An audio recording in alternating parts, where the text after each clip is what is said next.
To have all of this happening while supposedly there were negotiations taking place. And then President Trump explains, yes, this is what we mean by negotiations. You agree with us or we kill you. And when we kill you, we gloat about killing you.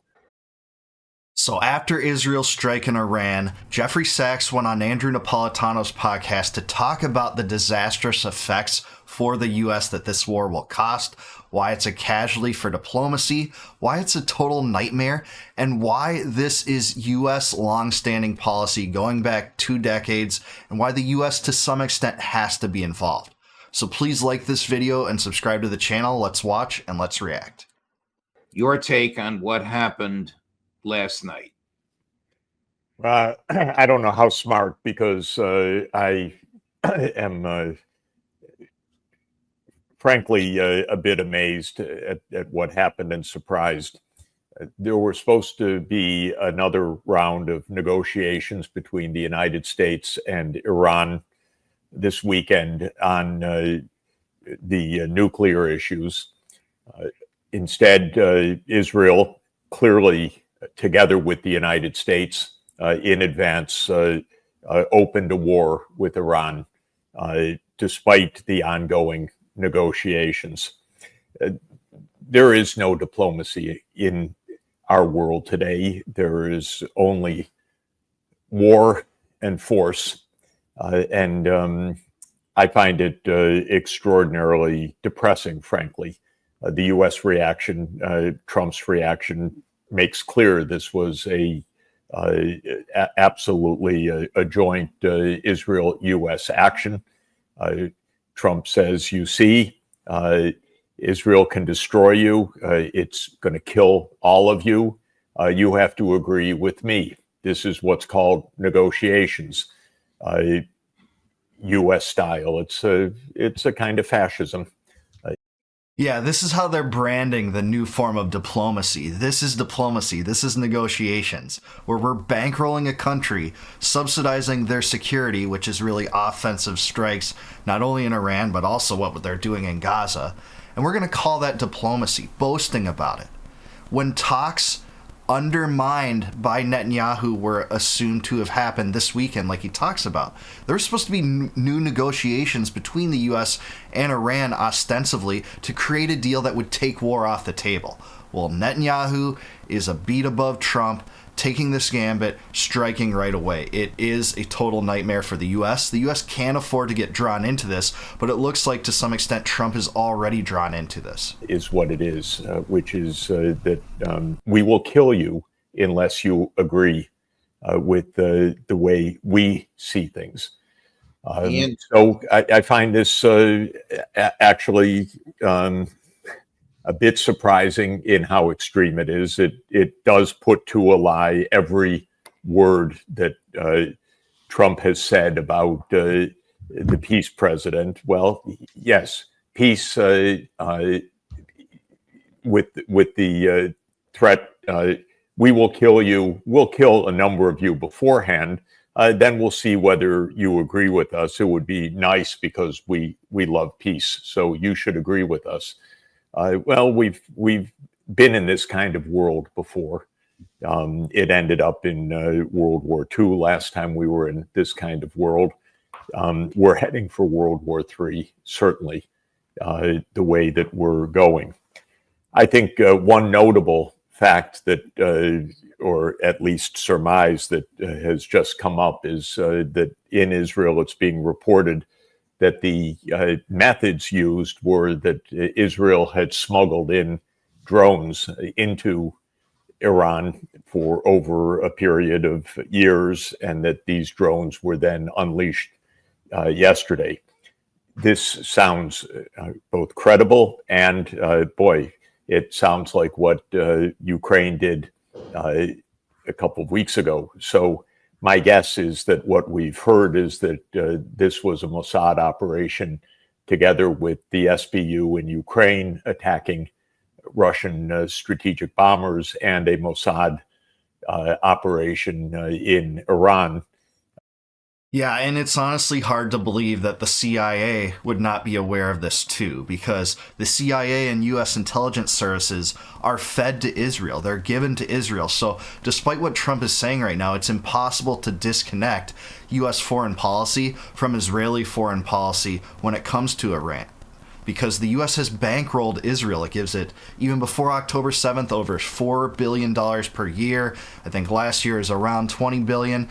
It's on pace to be high now.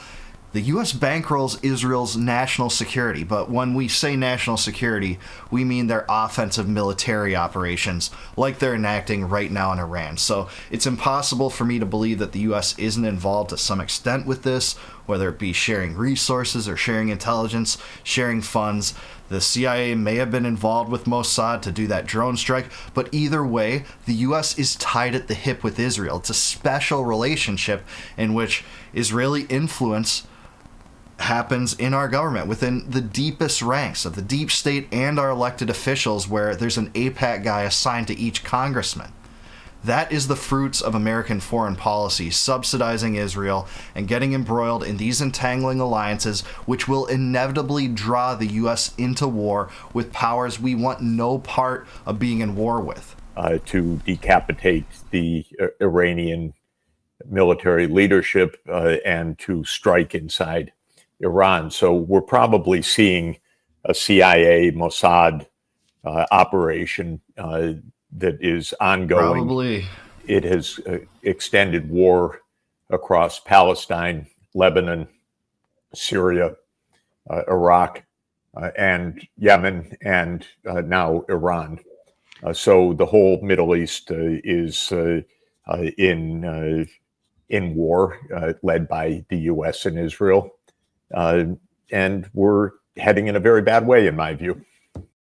This seems to be another example in which Trump went against his good foreign policy instincts, was to create initially a deal with Iran to take this off the table so the neocons and Zionists couldn't sell this as a reason to enact regime change in war. If Iran was going to voluntarily curtail its nuclear weapons enrichment program, that couldn't be justified by almost anyone except for the diehard neocons that have always wanted regime change no matter what. The typical American does not want to get involved in more wars. And this is just another example, again, of Trump going against his foreign policy instincts like he did in Ukraine when Zelensky came into the White House, and Trump seemed to do everything to cut ties with Zelensky, and he did stop funding for 6 or 7 days, I believe, but then he restored it. And he restored it because he has the wrong people around him, the military-industrial complex influencing him, and Netanyahu's ambitions for regime change in Iran the entire time. The Secretary of State of the United States is perpetrating the myth that the United States had nothing to do with it. Here's what he said last night, Marco Rubio. Tonight, Israel took unilateral action against Iran. We are not involved in strikes against Iran, and our top priority is protecting American forces in the region. Israel advised us that they believe this action was necessary for self-defense. President Trump and the administration have taken all necessary steps to protect our forces and remain in close contact with our regional partners. Let me be clear, Iran should not target U.S. interests or personnel. This is the exact opposite of what the president said on Truth Social, which I'll read in just a minute. You can put it up, Chris.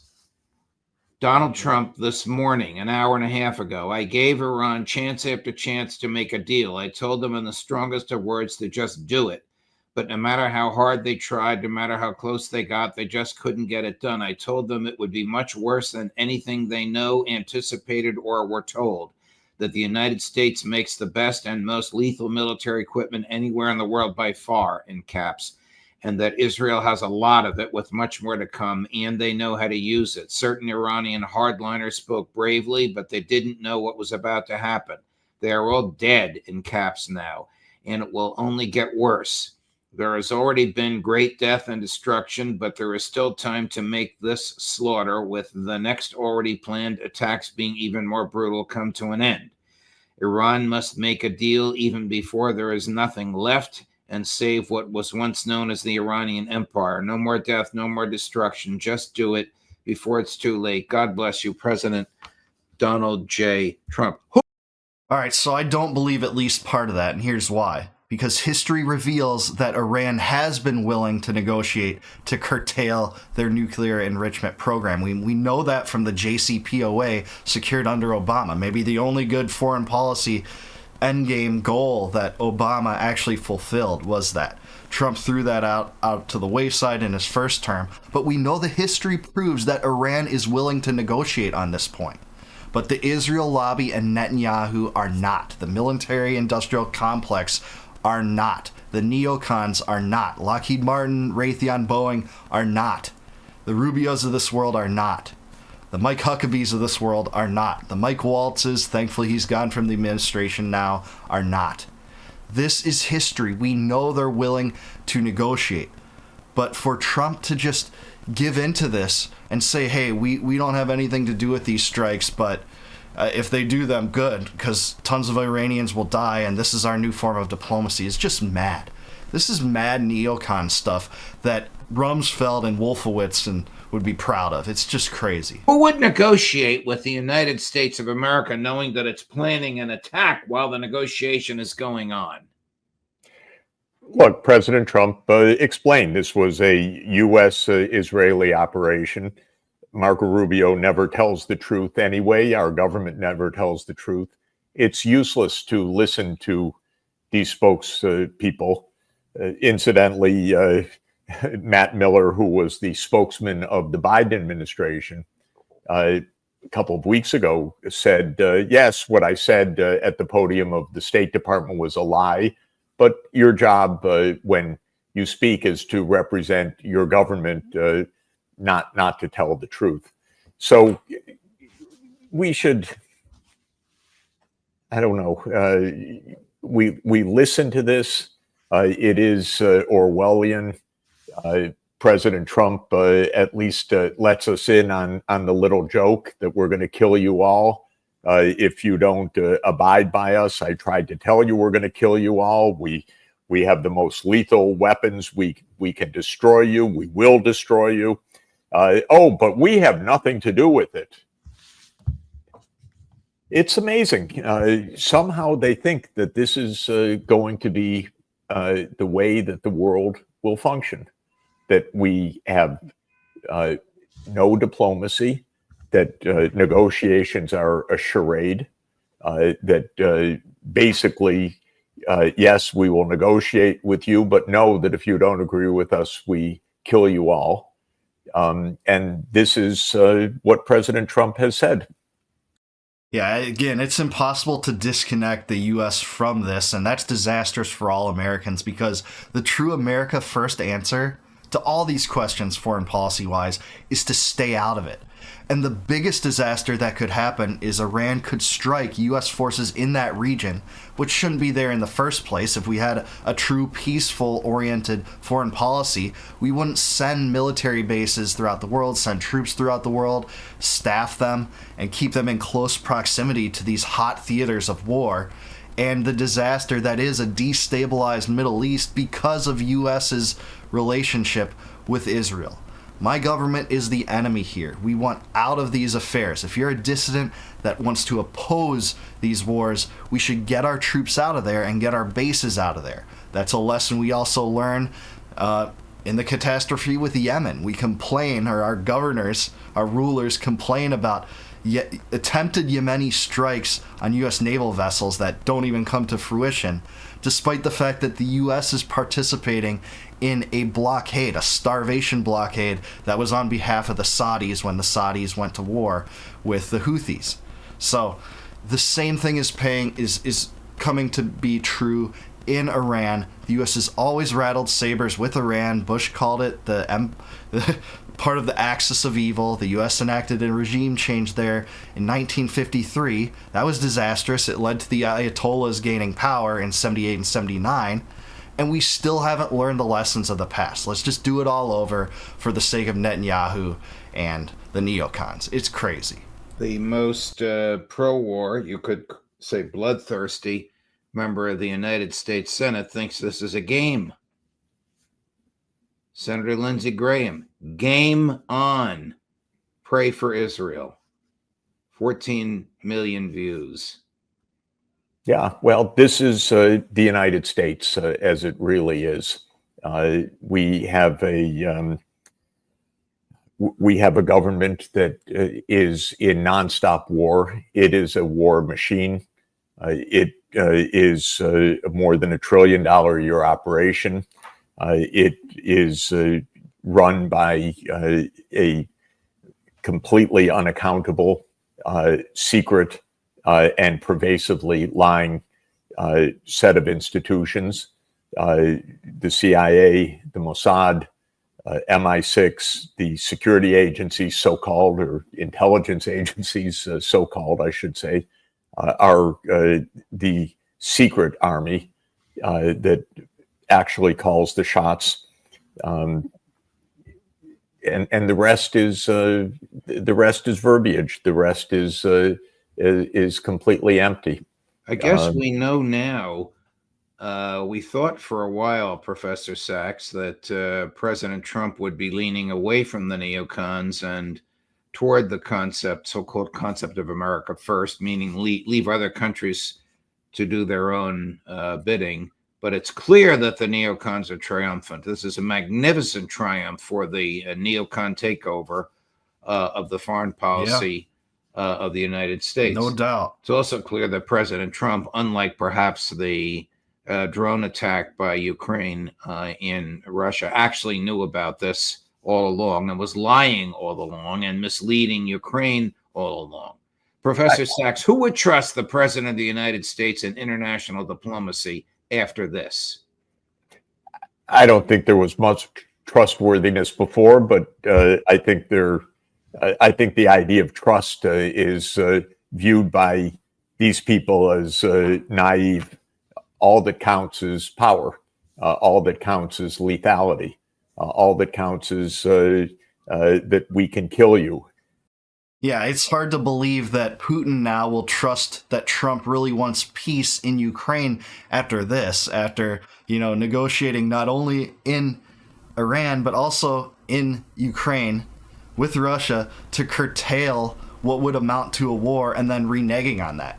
We saw Ukraine have the drone strike against nuclear bombers. That it's hard for me, again, to believe that the CIA didn't know about that, or some level of the deep state, or even Trump himself. Same goes for this Iranian strike. Trump was informed about it the entire time. And when he's going to go on social media and boast about how many Iranians will die until there's diplomacy over it for it, it can't lead to any trust. Look, even some of the Reaganites that are now Republicans and praised Reagan for his administration should be alarmed to the max at this kind of policy. Because if Reagan could negotiate with the head of what he called the evil empire, likely the most totalitarian, brutal dictatorship and country and government that the world has ever seen, if Reagan could negotiate with the head of that state, certainly it should be expected that Trump can negotiate a peace with the head of Iran and with the head of Russia, by the way. But that's not what we get. We get the neocon foreign policy, and it's always a plague. I was speaking to diplomats yesterday who thought that there were actual negotiations going on. I apologize for my naivete. We have a negotiator in Oman right now. This is negotiations. Well, they think that they can bludgeon the world at the threat of mass death. Right. The fact of the matter is that Israel is engaged in an open genocide as well as with these wars, all to the cheers of people in the U.S. Congress. And I think one of the reasons for this strike, outside of the desired endgame of regime change, is to take the world's attention off what's going on in Gaza. It's another way for Israel to do that, because if you're going to talk about Israel, now the lead story is to talk about Iran rather than the bloodthirsty genocide going on in Gaza. You have to wonder, I certainly don't have an answer to this. Does Mossad have compromat on everybody? Is this a blackmail operation? Is it a bribery operation? Is it that these people are greater idiots than we can imagine? It's hard to tell. But the dangers for us in this kind of world are extraordinary. I resent it. U.S. security took another major hit in the last 12 hours because we stepped back once again from diplomacy. You think the United States is the only one that can kill people in this world? Well, one day we're going to find out to our regret that that's not quite the case. We found that out on 9/11 after years of meddling in the Middle East, occupying the Arabian Peninsula, supplying Israel with endless aid, sanctioning to death Iraqi innocents. Those are the three primary things that bin Laden complained about in his so-called letter to the U.S. Now, that doesn't justify 9/11. It was a barbaric atrocity. But there were also things that led to that could have been averted. There were off-ramps to 9/11, and another kind of attack could happen like that when the U.S. makes so many enemies overseas. Do you think that the Iranians will like the Americans and Israelis? Do you think that maybe the children of people killed in Iran, their brothers, their uncles, their sisters, their brothers, anyone would not be willing to fight and avenge them? Well, we know that they will. That's the story of Gaza, by the way. That's a story of, this effort to eliminate every person that's involved in Hamas there. But, even under the most liberal estimates, there's only about 15,000 people in Hamas that are left. And that might be too liberal of an estimation. With 2 million people in Gaza and women and babies being pulled out of the rubble, that is not proportionate. That does not make sense, and I don't want the U.S. involved in any of that. Same goes with Iran and any regime change operation that's going to do targeted bombing over the course of time, up to and including an overthrow of the government. On January 20th, here's what the president had to say about his anti-war views and what would be the public policy of his administration. We will measure our success not only by the battles we win, but also by the wars that we end, and perhaps most importantly, the wars we never get into. That's a farce.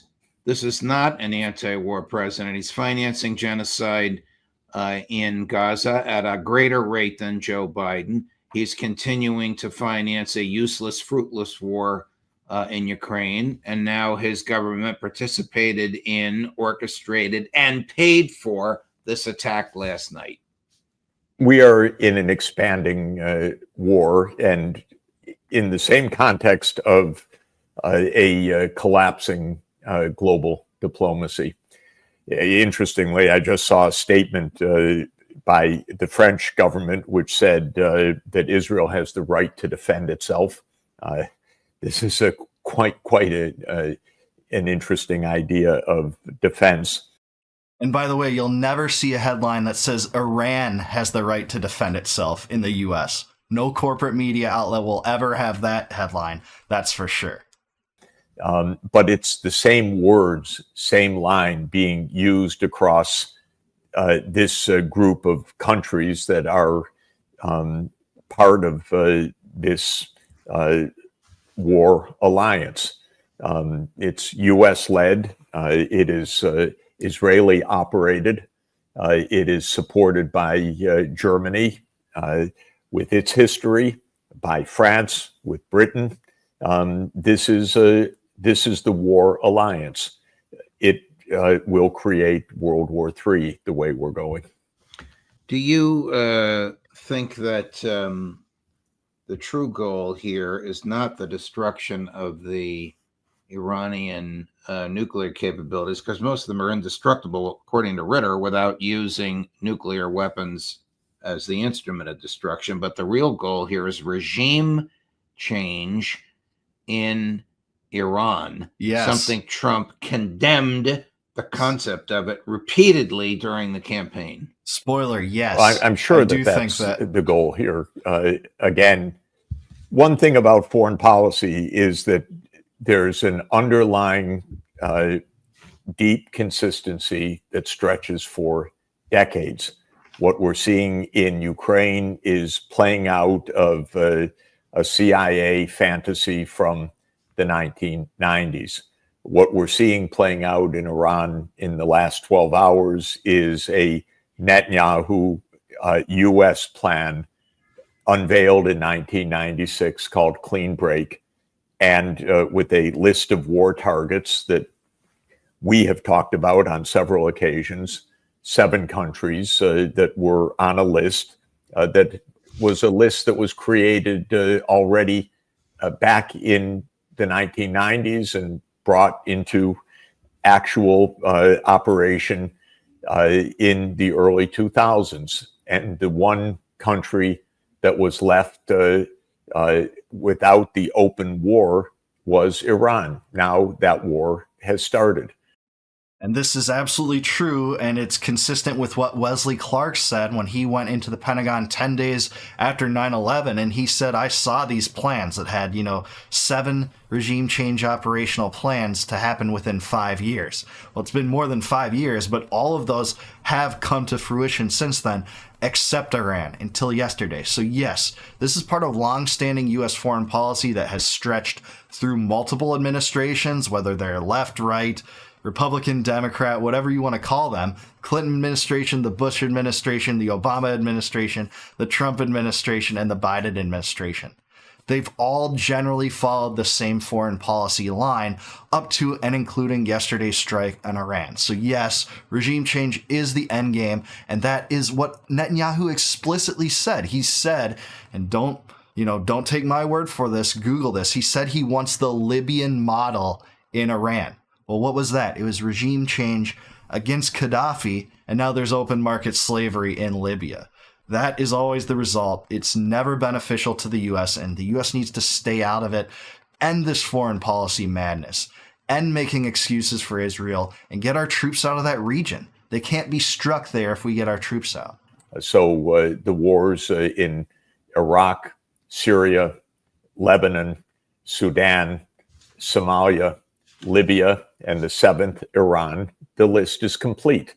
This is a long-term strategy. Presidents come and go, but they don't control things. They were told what to do. In any event, Trump, who knows what he does or doesn't think or know, it's almost irrelevant, actually. The fact of the matter is this is a long-term U.S. policy, and it is playing out, and it is a complete disaster. The entire Middle East has been profoundly destabilized by this ultra-Zionist alliance of Lindsey Graham and Richard Blumenthal and Tom Cotton and the CIA and Mossad and who else one can add to the list. But we have war raging across North Africa, the Horn of Africa, and the Middle East, a genocide in Gaza, and now a war in Iran that is part of this so-called clean break strategy. I don't know. I am really left in despair, I have to say, this morning. And it'll always come home to roost for the U.S. in terms of debt. Sometimes it manifests in servicemen dead, innocents dead. We had 9/11 because of insane foreign policy, not to justify 9/11 again. That was an atrocity. But there are things that the U.S. did to lead up to that influenced the worst people among the world to commit atrocities against innocents, just like the U.S. did in Iraq, where about 1 million people throughout the entire theater of the Iraqi war died in that catastrophe.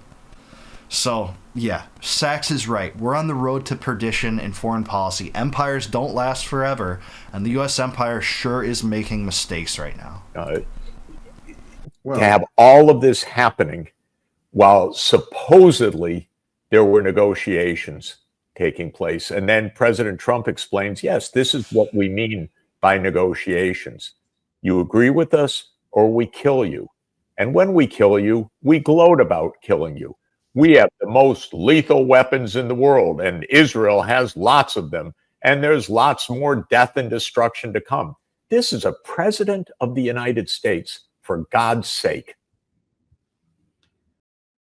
Yeah, hard to disagree with almost anything Sachs said there. In fact, there's very little exception I would take to any of that. It's hard for me to believe that, some of the most so-called anti-war Trump fans, or people that favor Trump and generally favor a non-interventionist foreign policy, can make excuses for this.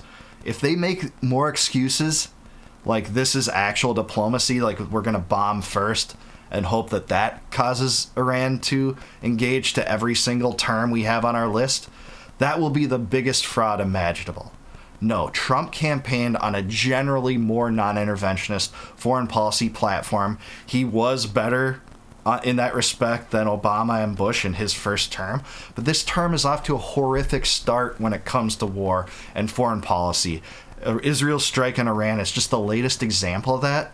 And to see the line in which he tweeted after that, I don't have Trump derangement syndrome. I think he's funny sometimes, actually. I think, he does a good service when it comes to attacking the corporate media. But he also has actions that belie his good rhetoric and his good foreign policy instincts, and here's one of them. The U.S. need not be sucked into this thing. Freed from the Israel lobby in AIPAC, the U.S. would go its own way, let Israel literally fend for itself. I know they're saying that, but they're not. The U.S. is still funding Israel and what it's doing not only in Iran, but also in Gaza. And we know that this is to enact regime change and to take the spotlight off of what's happening in Gaza, where children are being pulled from the rubble every day on the bankroll of the U.S. in a genocide. That's what's happening. Trump is not acting in an America First way here, even though he's trying to sell it as that, hey, we're not involved, but we all know you're involved. The U.S. government is deeply entrenched in what's happening in the Middle East, including in what's going on in Iran now. It's a disaster. It really betrays some of the best promises of Trump and many of his supporters. We'll see how Trump fans react. I saw a lot of them on social media take big exception to these strikes that did not want the U.S. to be involved in any way. So we'll have to see if Trump can successfully sell to those people that the U.S. isn't involved, even though, hey, we're bankrolling them, But we'll see. But I do want to hear from you guys in the comments below. Let me know if I'm off base in any regard. Do you agree with Jeffrey Sachs? Is this a disaster for the U.S.? And do you think regime change is the end game? Let me know in the comments below. Please like this video, subscribe to the channel, and until I see you guys next time, no more war, no more debt, no more inflation, and no more empire. Peace out, guys. I'll catch you in the next one.